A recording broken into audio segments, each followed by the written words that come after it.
What happened to everybody else? No, that's a good question. She said, what happened to everybody else? That's a good question. Okay, we'll go ahead and start the presentation part of the evening. But first, we'll go around the room and introduce ourselves. I'll be first. I'm Bruce Wills. I'm chair of the ASQ branch here at NOVA. We're sponsored by a professional ASQ branch, or ASQ section. I'm an MBA student. I'm in my last class. I actually took the walk on June 10th, so I heard the angels singing. Not like they will be at the end of the next month. I'm retired Air Force, currently not working, just going to school. It's a good situation to be in. But anyway, I've got Dr. Kramer, and I'm learning a lot.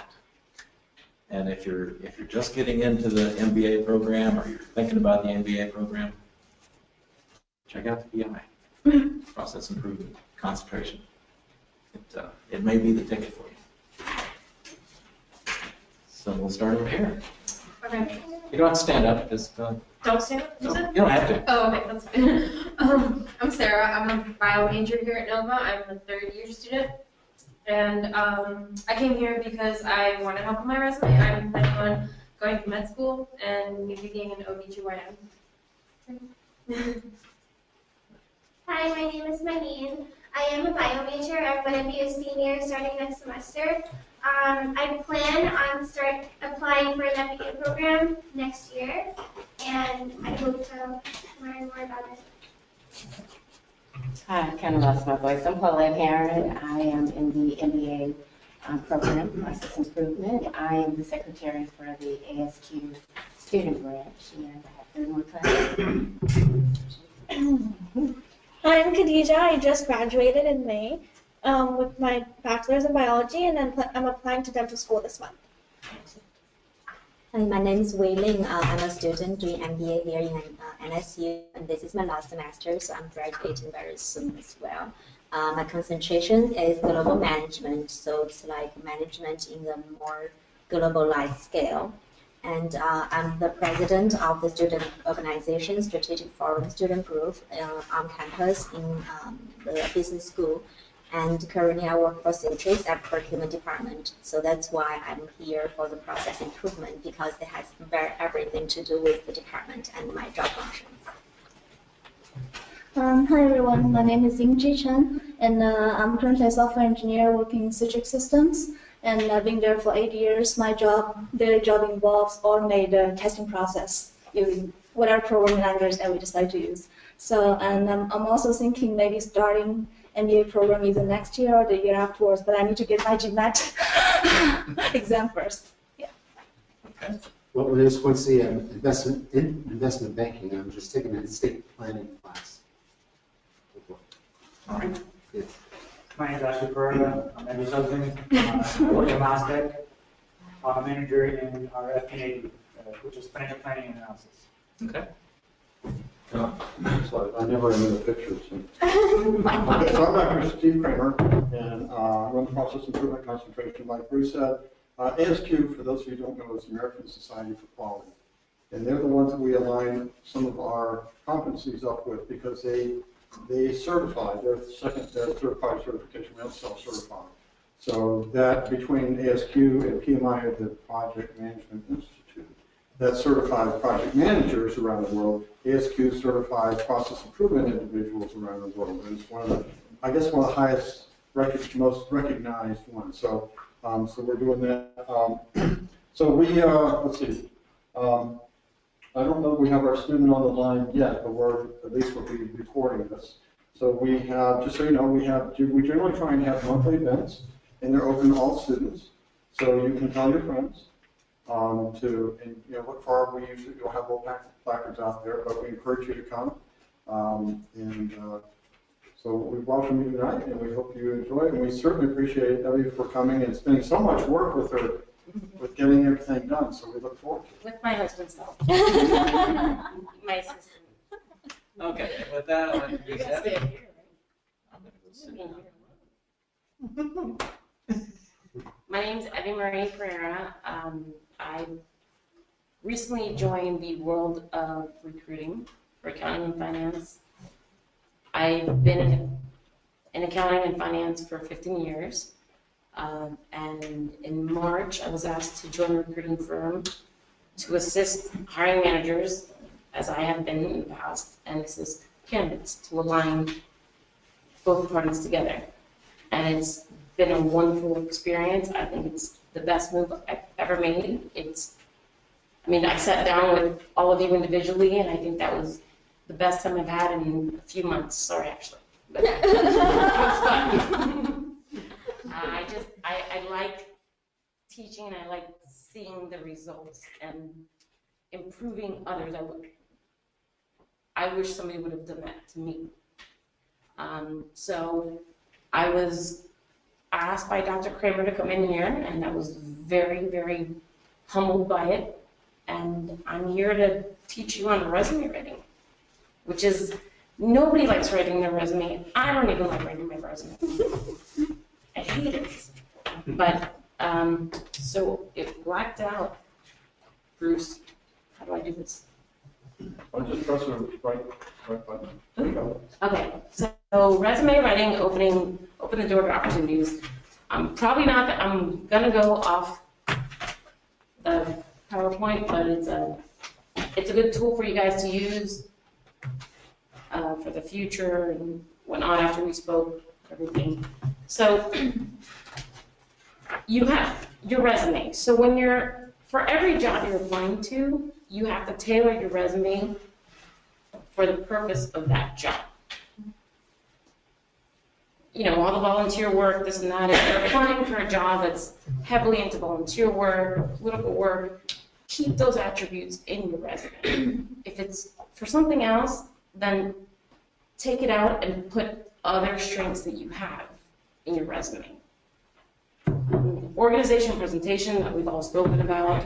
Make sure everything is the same font size, same alignment. Make sure the dates are in the same place.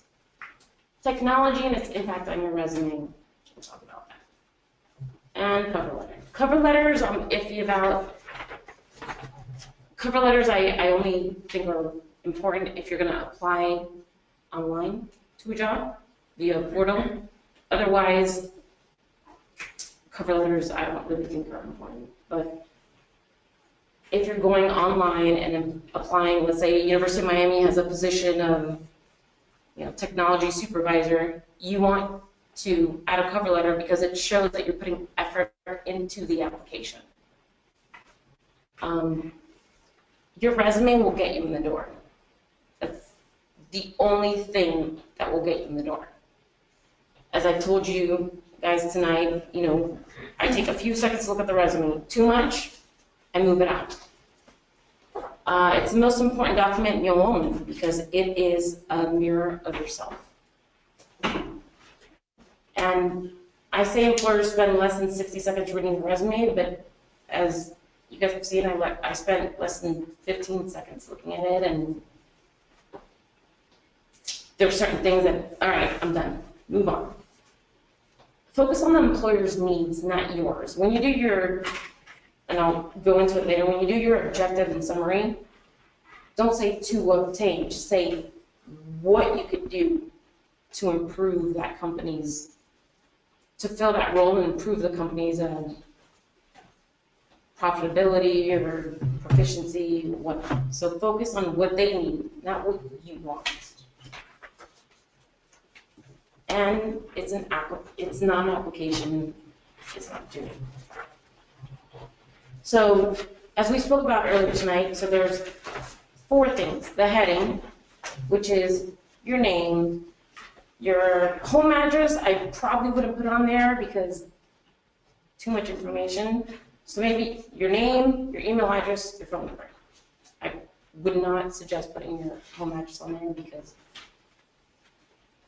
it's not safe. Education, I would start with your education. I would start with the most recent and then move towards the latest one. Do not include high school. Work experience, same thing, most recent to the end. And your skill set. You have AS400, you have whatever systems are within your job description, your specialties. In your professional experience, I've seen a lot of people put a summary, like it's a book. Too hard to read. Bullet points. Just short and sweet. Put the bullet points. Achieved or performed, utilized, spearheaded, organized. That's it. I don't want a whole summary of your life story. And again, you get into your most recent job and go down. Don't go past, if it's 10 or 15 years, like me and my husband more, because he's a little older than me. Don't include it. Nobody wants to know what you did 15 years ago. It's not relevant. And provide examples of your accomplishments, in procurement, supply and demand, and supply chain. When you're dealing with vendors and speaking about terms and whatnot, you're saving the company X, Y, and Z amount of money. So put a dollar value on what you've saved the company. Or even if you've streamlined processes, okay, well, they didn't have to hire an additional person. So streamline processes from A to Z, savings of X, Y, and Z. Money savings makes a hiring manager want to see more of you. Education, again, listen, reverse chronological order, as we spoke. Put your degree and your expected date of graduation or graduation date. And also put,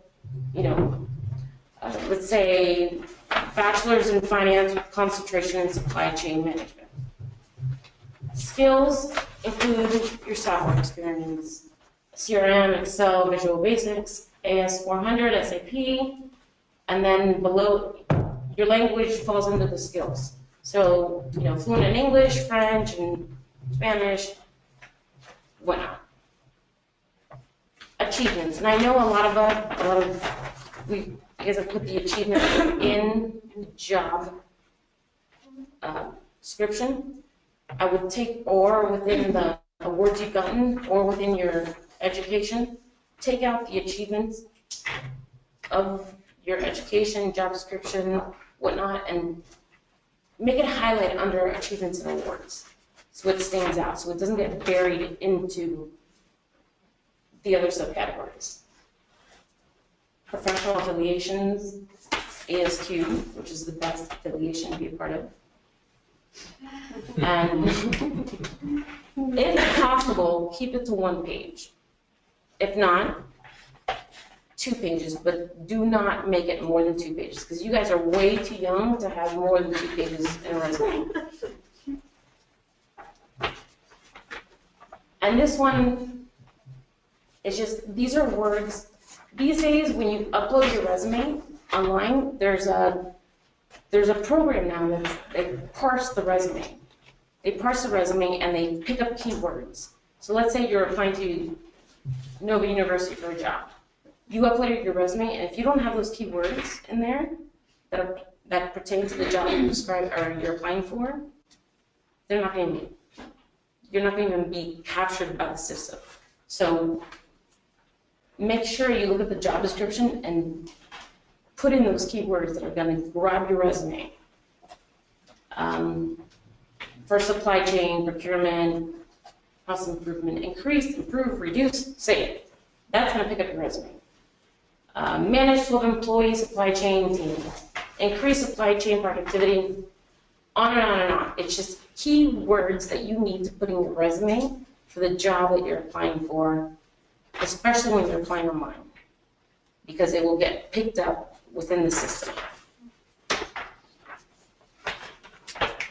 Employers will look for every reason to not keep your resume. They will look for every reason to throw out your resume, because there's so many resumes to look at. So the minute you have a spacing error, your resume's out. So they will look for mistakes, more than even your accomplishments. So double, triple, quadruple check your resume, spacing, font, size, have 5 people look at it before you even submit it. Because if you don't care that much about your resume where there's mistakes, then as a hiring manager, then you really don't care about the job. If it's on your resume, make sure you can speak about it. With, spearheaded a team of 20 people to do such a procurement of this and that. Make sure you can speak about it and don't get caught in the lie. If it's on your resume, you better be able to tell them how you did it and when you did it and what the outcome was. And always modify your resume, like I told you ladies earlier and gentlemen, modify your resume towards the job you're applying for. You guys have a lot of...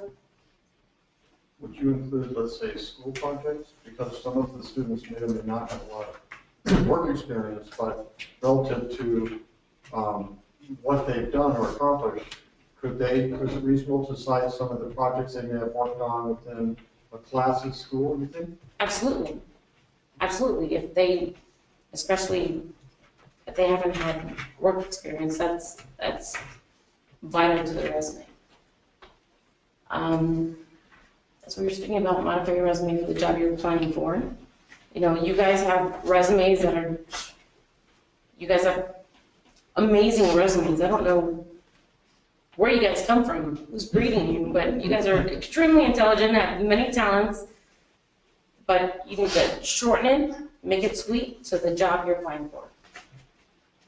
And, consistently I show you, ladies and gentlemen, bolding. You're going to bold the job description for one job, bold it for the other.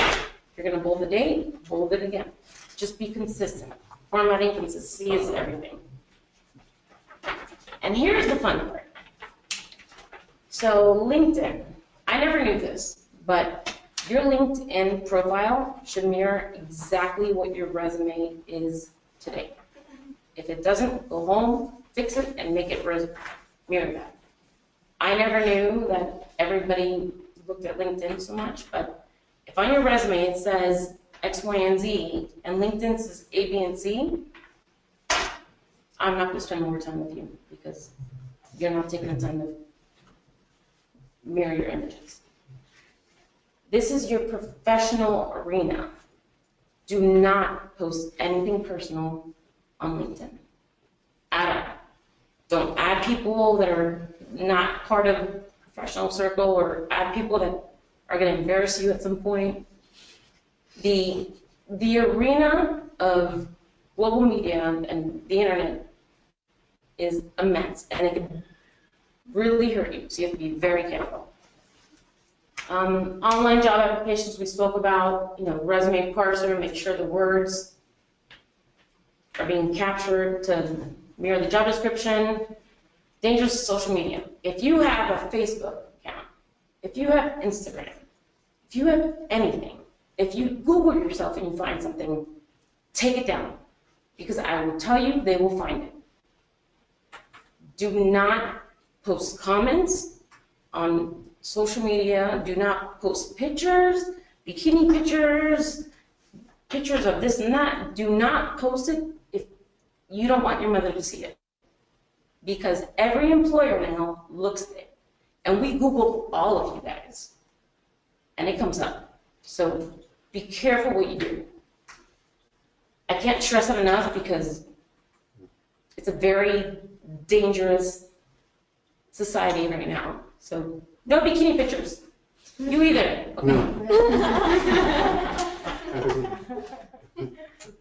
All right, so your cover letter. Cover letter, in person, I don't think it's necessary. I think it's fluff. But if you're applying online, a cover letter will help you stand out from the rest. Again, it's showing that you're putting more effort into the application, that you actually care about this job enough, or you're doing a cover letter. Make it very succinct. 5 sentences at most. So it should state the position for which you're applying for, briefly describe your interest in the company and the position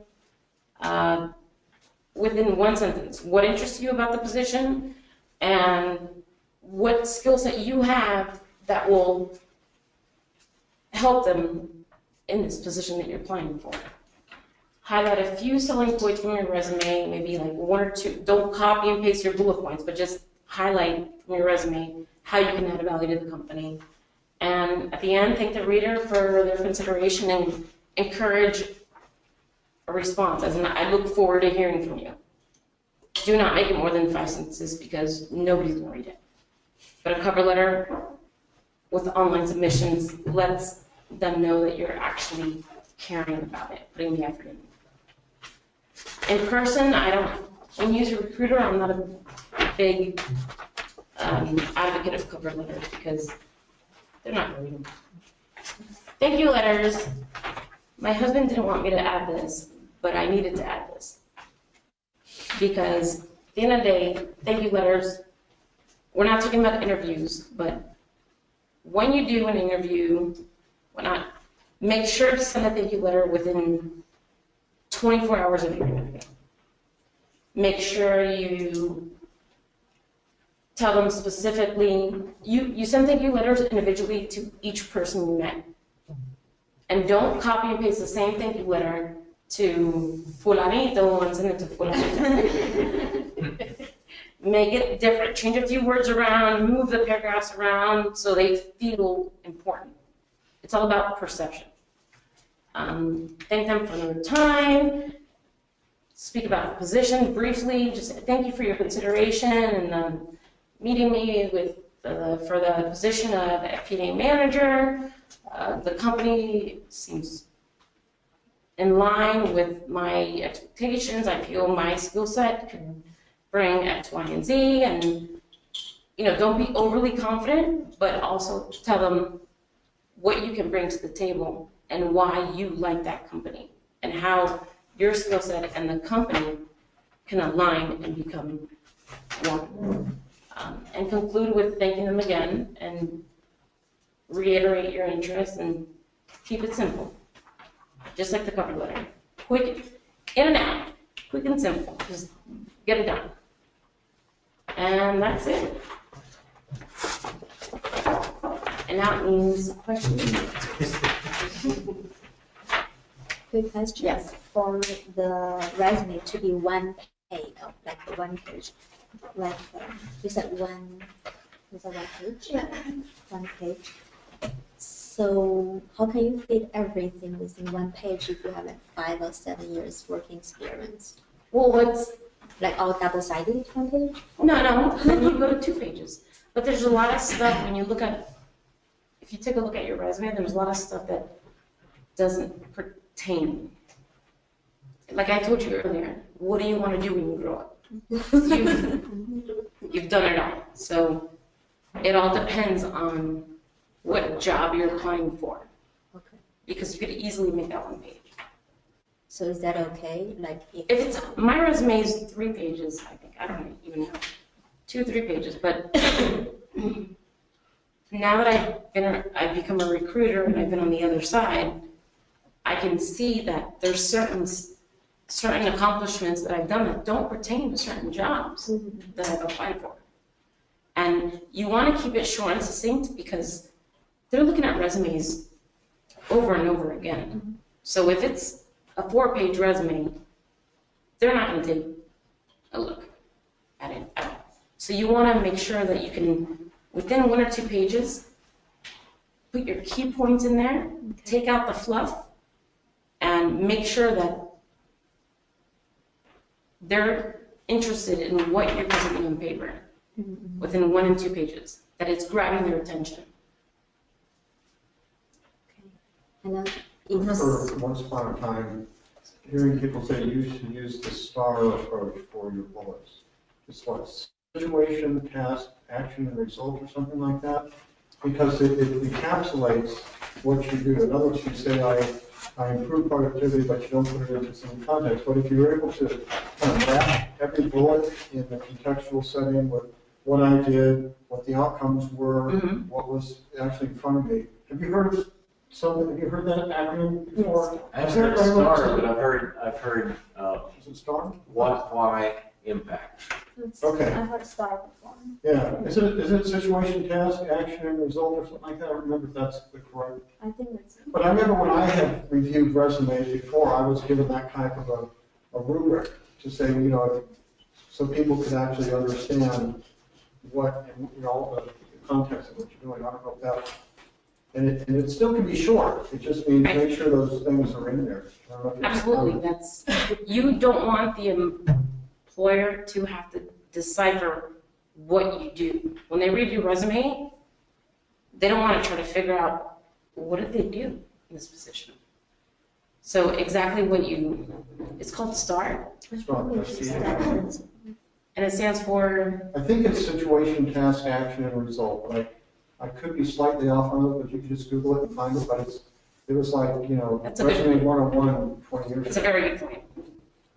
Because nobody wants to look at it. The worst thing is looking at your resume and trying to figure out, what does this person want to do? What are they applying for? I'm confused. Yeah, I know the rule when I was in the Air Force for the fitness reports was if you're writing, you put it in 3 parts. You had what the person did, why they did it, and what the impact was. So I just carry that to the resume. Yeah, professional resumes aren't like that now. But why they did it, they just want your company title, and you can always do the why within the bullet points. But you don't have to do a separate section of why. Well, I meant for each line, for each accomplishment, it's what you did, and the impact essentially is what I've gotten down to now is what you did and what was the impact in each bullet. I want to ask a question, like, say suppose for work experience, you were an accountant in the past, but you're applying for like an engineer's position, maybe an engineer for whatever reason. You're gonna put you pass, you're an accountant. Would you leave those jobs in, or how do you? I would leave them in. Okay. Because you don't want a gap between the graduation date and I would leave them in. Because it would say work experience, which has nothing to do with engineering, technically. I think it depends how long your resume is too. Uh-huh. It's 5 pages to 4 pages. Right. You probably want to leave that out because it doesn't apply to the job you're applying for. Right. But if But if you're making a you're career change, gradually, then you only have basically 2 pages. Right. You leave it in there. okay. It shows your background Keep doing is separate. first too. Okay. If you have a CPA or you're an accountant, it looks pretty impressive, even though you're applying for engineering. Yeah. And you don't want gaps in your resume. Yeah. So you can't pull out. I mean, I'm not going to put, even though it pertains to my career, Mm-hmm. when I worked at Kaufman Ross and when I graduated college in 2001, I can't put that on there anymore because that's 15 years ago. Right. Well, if there's, say suppose there's like 6 months between jobs or a year between you actually were an employee, what do you do? What did you think about? That's a good question. Mm-hmm. Think about what you did during that time, and maybe, if this is true, maybe put in, volunteered for certain, what? Yeah, don't say hung out at the beach.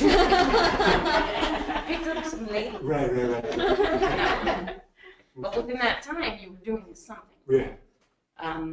Or if you do have a gap, volunteer for 1 day so you can find your resume. Yeah. If there's a gap, make sure it's volunteering or school or something.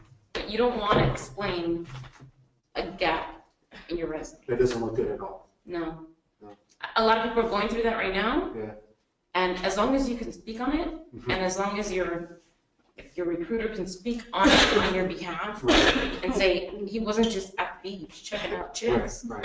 he was doing X, Y, and Z. Okay. You Yeah. mentioned keywords before, and I've actually done some research on keywords and job titles and things like that. Job titles may not have anything really, it's, you have to look into the job descriptions, but my point is more in our, let's say in process improvement, we have a fair amount of jargon, which can be good or bad. In other words, if an employer only knows the job description or only specifies the job description through jargon, then the keywords will be targeted on those.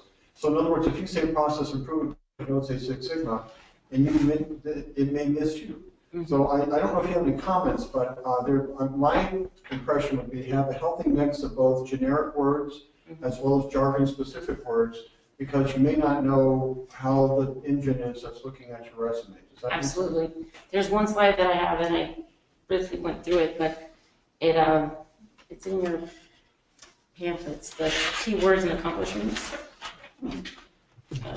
It has the keywords for supply chain and procurement, process improvement, or even Google. If you're in biology, you want to be a nurse, you want to be OBGYN, Google keywords for this kind of resume and put it in there.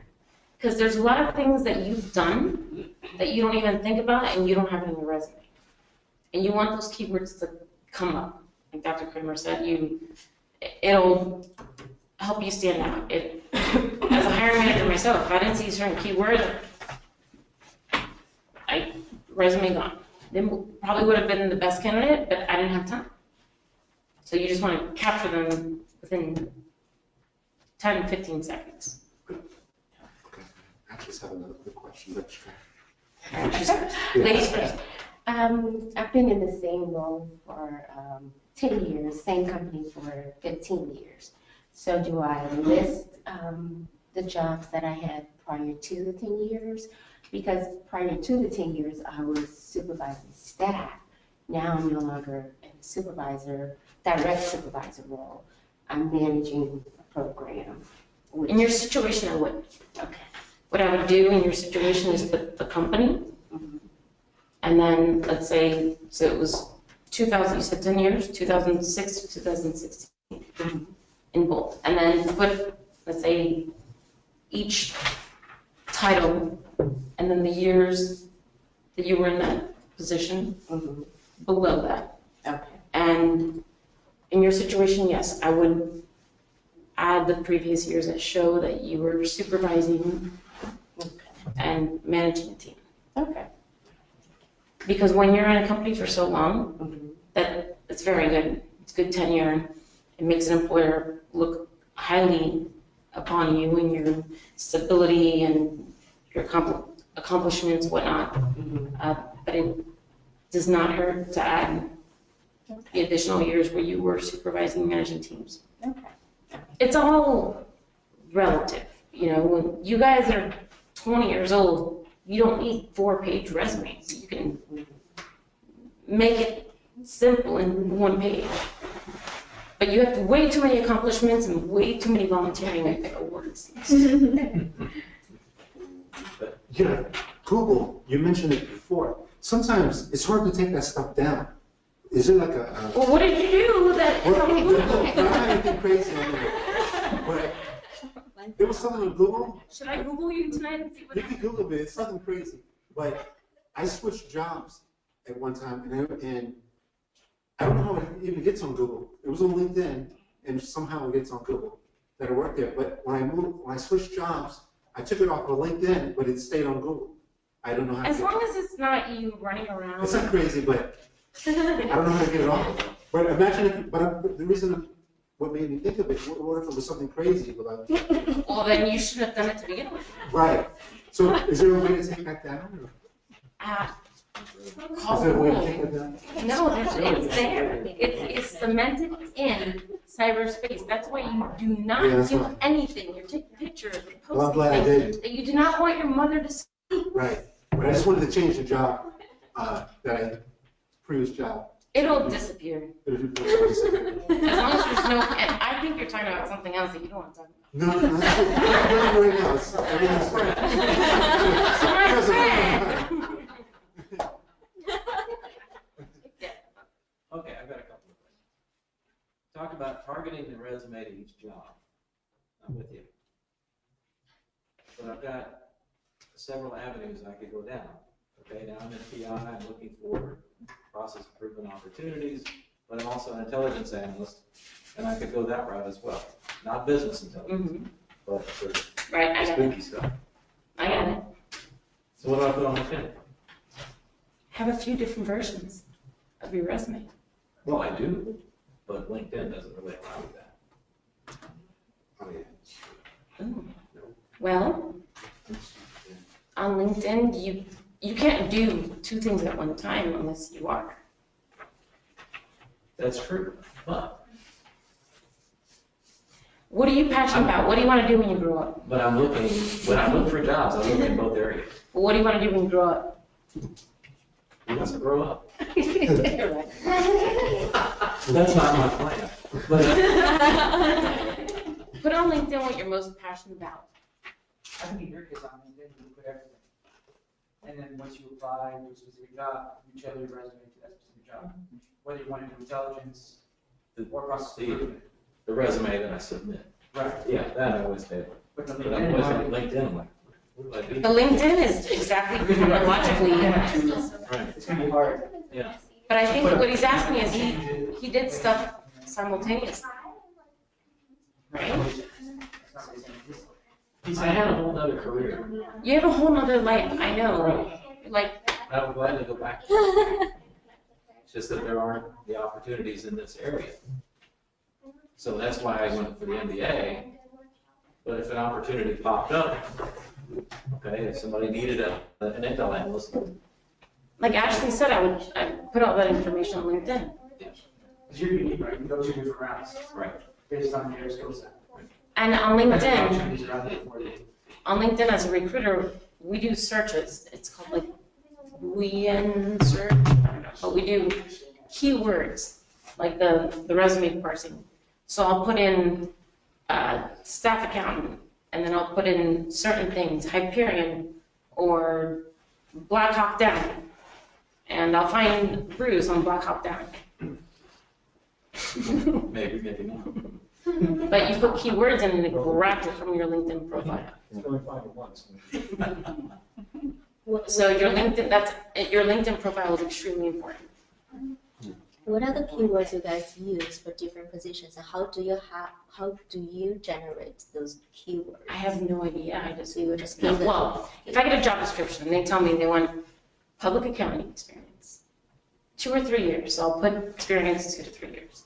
Public accounting, okay, KPMG, Deloitte, this and that. They need to know certain provisions, ASC 740. I'll put that in the keyword, and it just somehow populates a listing of people. Let's say the job description says supply chain management, Sigma 6, green belt. I'll put that in the keywords. It'll give me people with those certifications. So that's how important LinkedIn is, because that's what we use to find you guys. So what else do you look at in LinkedIn profile? Do you look at how many connections they have, or other people's comments on you, or are you mostly checking the consistency? I check for consistency.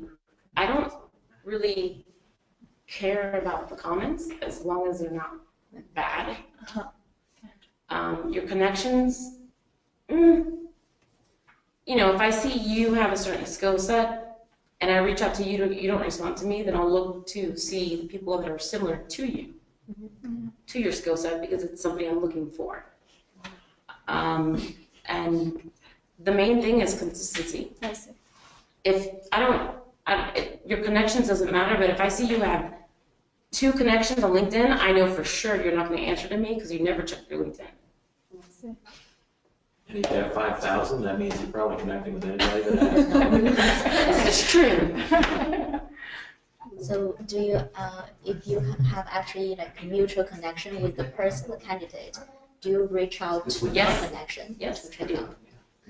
I do, and this is how I got here. One of my candidates that I put in for a supply chain manager at one of my companies, she applied and she introduced me to another professor who introduced me to Dr. Kramer, and that's how I'm here. So networking with the right people and connections with the right people is everything. Just don't connect with everybody and their mother, like somebody in Karachi. That has nothing to do with you. Yes. You talked about not putting home address on the resume, and I'm all with that. It's, you know, it's kind of like putting your family in the back of your car. Exactly. But what I do is I include city, state. And that's because, say I'm applying for a job in Pompano Beach, if I put Lauderdale by the seafloor, they know I'm local. So they might say, yeah, we want this guy because he's already here, Mm-hmm. opposed to the guy in Cincinnati who's going to have to relocate and yada, yada, yada. It's a good point. Yes, I agree. The question is, we put the job, the company and the job, should we put dates or should we put a time span? You know, I was there from January 2012 to December 2016, or 5 years? No, put dates. Dates, okay. Yes. And make sure it's consistent. I saw a resume, not from you guys, today from, no, not you, from another candidate from work that he said January through March. And he said January 2013 to March 2016. And then the other jobs were just years. Be consistent. If you're going to do just years, then just do years. If you're going to do month and year, then do month and year consistently. What do you think is better, month and year or just year? I don't have a preference really. I mean, if you're jumpy, probably just the years. What do you think, Ashley? I like month and year.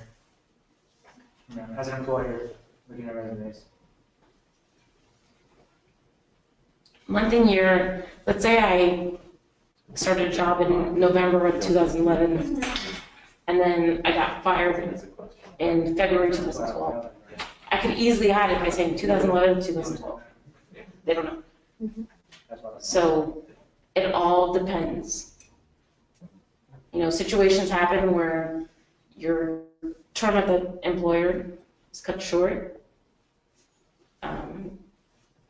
Month and years makes it seem that you're not hiding anything, but also again on your resume if it says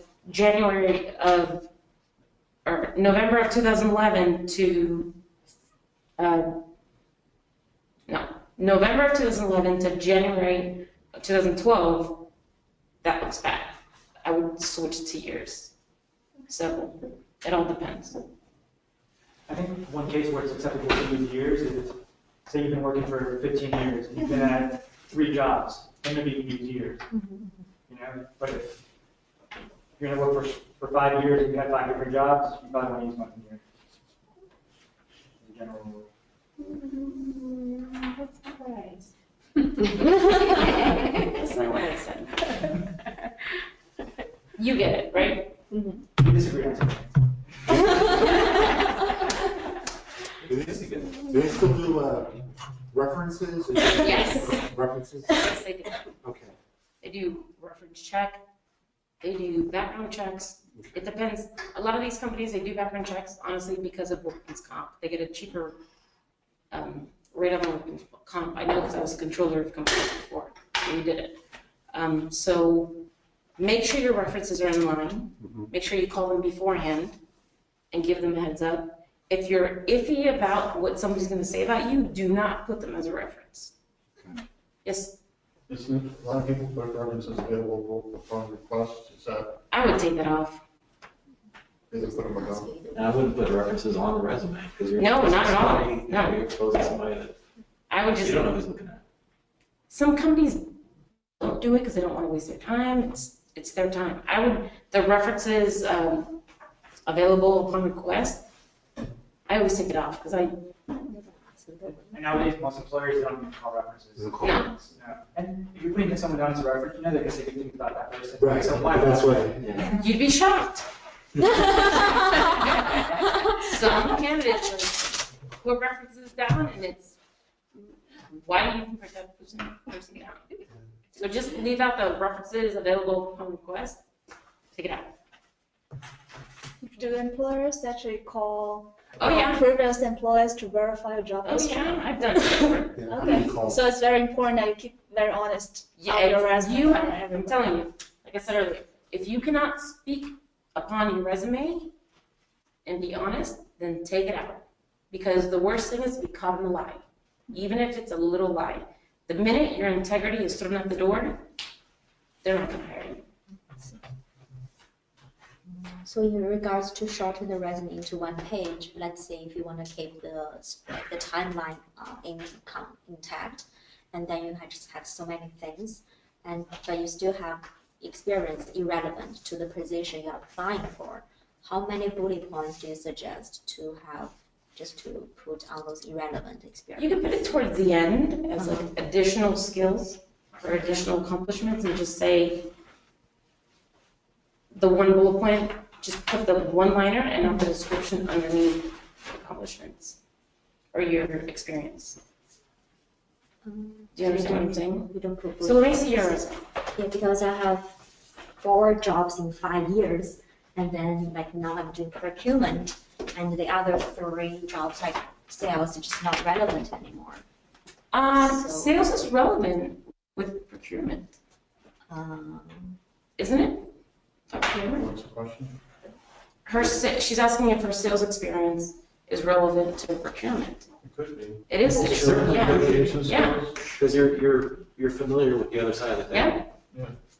Yeah, and you need, Yeah, you're fine. you might have to help them and say, if sales, negotiation skills demonstrated, customer satisfaction, anything that helps them make the link between one to the other, I think you could spin that Absolutely. reasonably in a way that is why this is still valid.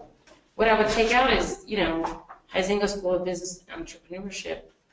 What you're describing, because everybody knows what that is. I would take out that stuff. And no, I think you're 1 to 2 pages. Just don't make it 10 pages.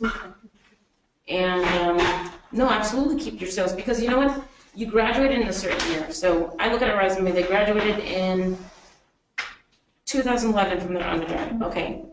If you take out the sales part, then your first job is 2014. So in my head, I'm thinking, what did you do from 2011 to 2014?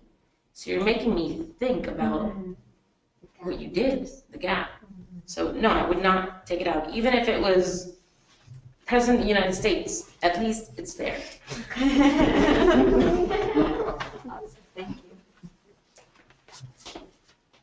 So kind of going off of what she initially asked, I don't have work experience, but within the positions that I had, I think 1 or 2 were temporary positions, but it wasn't because I was removed, it was because someone else was removed, and I just couldn't finish it to the end of the term.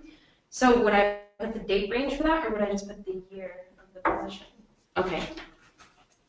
I'm good.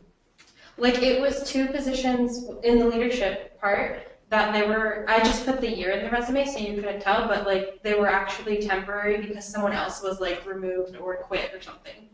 So I just finished it to term, so it was only maybe a couple months, that position. Do I put month and year? No, I would put the years, but again, it's leadership programs, which is above and beyond, Yeah.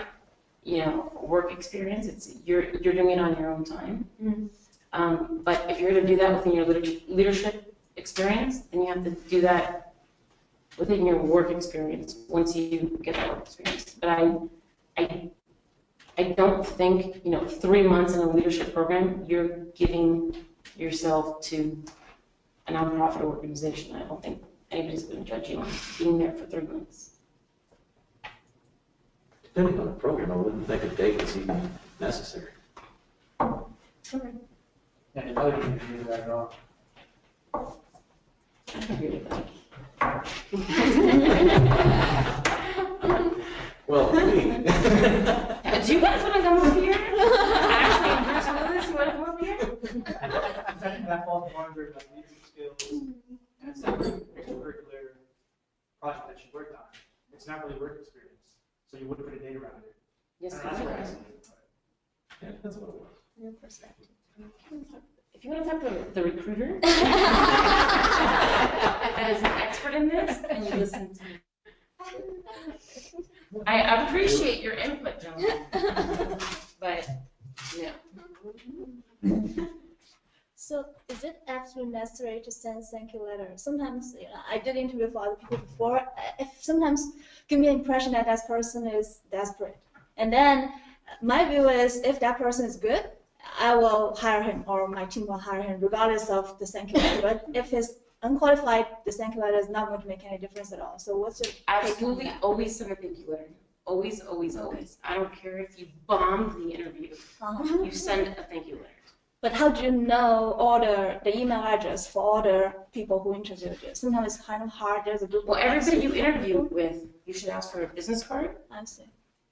or you should ask your recruiter for their contact information.